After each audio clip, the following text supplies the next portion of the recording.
Tem uma conversa agora com o presidente da República, Jair Bolsonaro. Ele está no Palácio da Alvorada e conversa comigo por teleconferência, portanto, pela internet. Eu quero agradecer muitíssimo a sua presença conosco aqui no Domingo Espetacular. Como vai o senhor, presidente? Tudo bem, graças a Deus. Eu que agradeço a oportunidade para me dirigir à nação brasileira.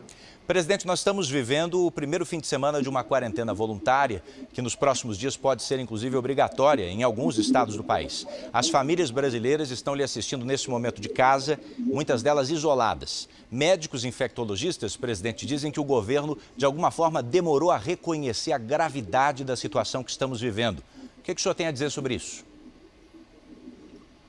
Olha, desde quando nós resgatamos os brasileiros lá na China, o Brasil, os nossos ministros, nosso governo vem tomando as providências. Nós trabalhamos, todos os ministros conversam entre si e várias medidas foram tomadas, em especial também junto à economia. O nosso ministro Henrique Mandetta, da Saúde, já vinha providenciando respiradores, abertura de leitos de UTI, fazendo contato com os demais integrantes aqui do nosso governo para esperar o momento dessa gripe vir ao Brasil, porque nós sabíamos que ela viria ao Brasil. Agora, as pessoas que reclamam de mim, que não tomou providência, tenham tomado providência, como, por exemplo, aí o senhor governador de São Paulo, tem que lembrar que no dia 23 de fevereiro, ele estava na Sapucaí, no Rio de Janeiro. Logo depois, 8 de março, dia da mulher, teve uma corrida da mulher em São Paulo, ele estava lá com 18 mil pessoas ao teu lado.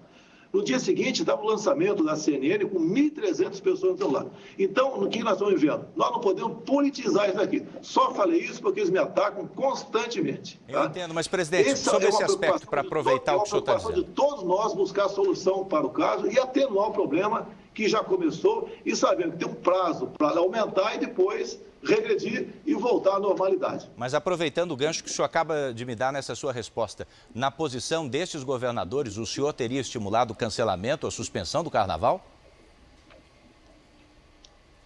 Eles poderiam ter proposto isso. Agora, imagine, né, uma decisão minha nesse sentido. Primeiro, o custo que não seria, dado que já estava envolvido em despesa, em tudo no Brasil todo. Obviamente que eu não seria respeitado. Eu acho que trairia no ridículo essa imposição. Agora, deixa bem claro, não temos que entrar em pânico. Isso nós vamos viver. Quando você não pode comparar Brasil com a Itália, eu pergunto a você, você sabe quantos habitantes temos por quilômetro quadrado na Itália? São 200 habitantes por quilômetro quadrado. Na Alemanha são 230 habitantes, no Brasil 24. Há uma diferença enorme entre esses países. Mais importante que a economia é a nossa vida. Mas nós não podemos extrapolar na dose, porque com o desemprego aí acontecendo, a catástrofe será maior. Mais ainda, o número de pessoas que morreram de H1N1 no ano passado foram na ordem de 800 pessoas. A previsão é não chegar a essa quantidade de óbitos no tocante ao coronavírus. Presidente. Então, tem certos números que temos que levar em conta. E essas crises, esses vírus acontecem ao longo do tempo, no mundo todo. Então, calma, tranquilidade, não levar pânico à população, não exterminar emprego, senhores governadores. Sejam responsáveis, sejam responsáveis. Espero que não queiram me culpar lá na frente pela quantidade de milhões e milhões de empregados na minha pessoa. Estamos fazendo a coisa certa, observando protocolos e com tranquilidade. Eu entendo que é justamente por isso que essa entrevista é importante, para ouvir também a sua parcela de responsabilidade, já que os governadores não estão participando aqui dessa entrevista. Por isso mesmo eu queria entender, nessa preocupação de empregadores e de trabalhadores sobre as próximas semanas, que medidas efetivas o governo federal anuncia ou pode anunciar para manutenção de empregos. Eu vejo governadores estimulando que não se corte água, não se corte luz. Quer dizer, diante de um quadro pior que pode aparecer e que, segundo o seu ministro da Saúde, de fato virá, quais são as medidas do governo federal nesse campo trabalhista? Trabalhista, junto à equipe econômica, o não recolhimento do Simples, a parte que compete à União, linhas de crédito, Nós estamos adiantando as 2 parcelas do 13º do pessoal do INSS para aposentados e pensionistas. A Caixa Econômica Federal e tem uma linha de crédito enorme também no mesmo sentido, com juros mais baixos. Então, essa série de medidas, tá, vão fazer alguma diferença. O senhor trabalha com alguma projeção de números? Diferentes organizações, algumas financeiras? Eu não trabalho, não interfiro no trabalho do Luiz Mandetta, o nosso ministro da Saúde, tá? Eu vejo os números que partem de lá, dessas projeções, eu estou achando que é um exagero nisso aí. E nós temos que levar em conta a situação daquela pessoa. Às vezes o cara é uma pessoa como no Rio de Janeiro, que é uma pessoa grave, entubada lá. Tem 50 anos de idade, né? Desde os 12 era um fumante inveterado. Então, qualquer problema que ele adquira, tá, vai ser uma catástrofe para a vida dele. Não há a menor dúvida isso daí. Me permita emendar a pergunta que fiz agora há pouco sobre as comunidades em situação de risco, como favelas, áreas mais pobres. Do Rio de Janeiro chegam informações agora dos primeiros casos confirmados na Cidade de Deus e em outras comunidades. Qual o papel que o governo federal pode desempenhar nessa questão? Olha, tem uma comunidade do Rio de Janeiro, não vou falar o nome aqui, vão falar que estou discriminando, né? Tem um número de tuberculose muito alto. Tá? Entrando o vírus lá, com toda certeza, nessa comunidade, vai ter muita gente que vai perder a vida, porque vai ser agravado por esse vírus. Cuidado que tem que ter. Repito, é a mesma coisa, evitar a circulação. Já ficou claro nessa entrevista e em outras, presidente, que o senhor vem trocando farpas com governadores, sobretudo no Rio e em São Paulo. Eu pergunto para o senhor de maneira clara, em que isso ajuda ao enfrentamento da crise que estamos vivendo? Primeiro, você não me vê atacando nenhum governador, nenhum, zero. Eles que me atacam constantemente.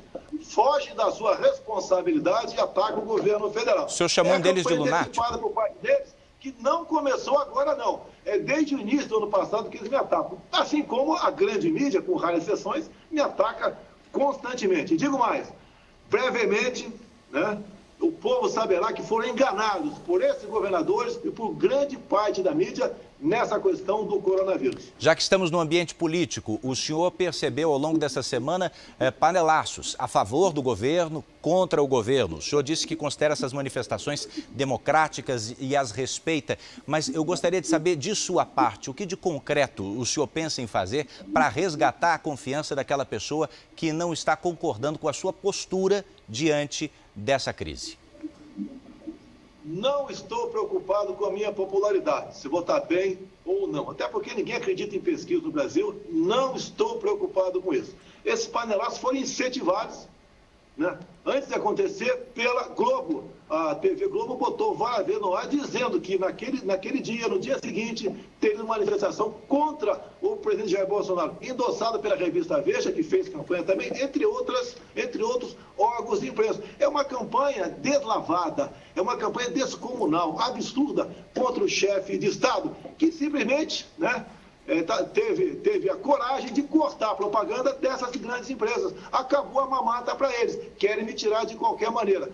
O nosso governo, com todo respeito, né, tem um time de ministros que eu duvido que tivemos isso no passado, podemos ter no futuro com alguém do perfil diferentemente do meu. Então, a grande mídia, governadores, de olho na minha cadeira, se puder antecipar a minha saída, eles farão isso daí, mas da minha parte não terão oportunidade disso. Nós vamos continuar fazendo nosso papel. Não é discutir quem está bem ou quem não está bem diante de panelaços armados pelo sistema Globo. Se for armar um panelaço, se alguém quiser armar um panelaço contra a Globo à noite, o Brasil vai se transformar aqui numa caixa de som.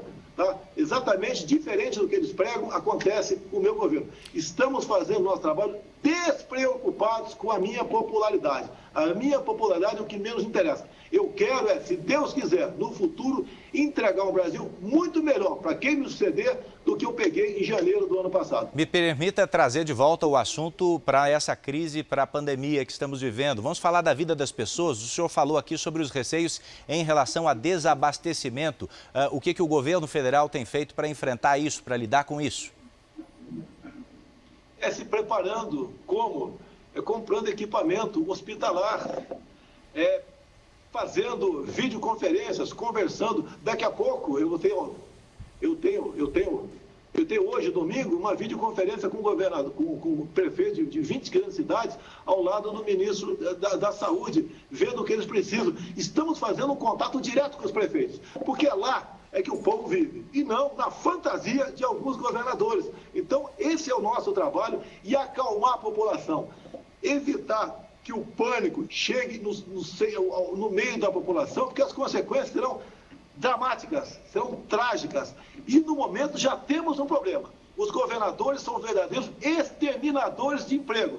Parte dos governadores deixam claro, estão exterminando emprego no Brasil. Essa é uma crise muito pior do que o próprio coronavírus vem causando no Brasil e pode causar ainda. Para a gente concluir a entrevista, já agradecendo mais uma vez por o senhor estar conosco aqui nessa noite de domingo, no Domingo Espetacular, qual é a mensagem que o senhor envia ao brasileiro diante desse crescimento exponencial do número de casos? Olha, fé, quem acredita em Deus, orações, tá? Vamos ter paciência, calma, isso passa, não tem como evitar, no momento, não tem vacina, não tem remédio, se bem que, meus parabéns ao Hospital Alberto Einstein, que está aqui tomando providências, né, no sentido de avaliar a eficácia da cloroquina nos portadores da Covid-19. Parabéns, se me permite aqui, a indústria farmacêutica Apsen, que produz o hidroxicloroquina, que pode ser o remédio para isso, que disponibilizou toda a sua produção gratuita para atender os necessitados do Brasil. Meus agradecimentos aos laboratórios químico-farmacêuticos do Exército e da Aeronáutica, que vão começar a produzir mais equipamento para enfrentar esse problema. Se bem que, deixe bem claro, está faltando esse remédio nas farmácias e eles são usados para combater a malária, a artrite e lúpus. Então, pessoas com esse problema estão com ausência desse remédio. E esses laboratórios, o nosso e a Apsen, já estão em condições de fornecer, a partir de segunda-feira ou terça, esse remédio para que essas pessoas possam fazer uso dele. Então, estamos antecipando a problemas, mas estamos também colaborando em contato aqui, o Brasil, a nossa Anvisa, em contato com o nosso semelhante nos Estados Unidos, buscando saber até que ponto realmente esse remédio, que chama-se aqui no Brasil Reuquinol, pode ser constatado como importante para a cura de quem vier se acometer do Covid-19. Obrigado pela entrevista, presidente. Obrigado.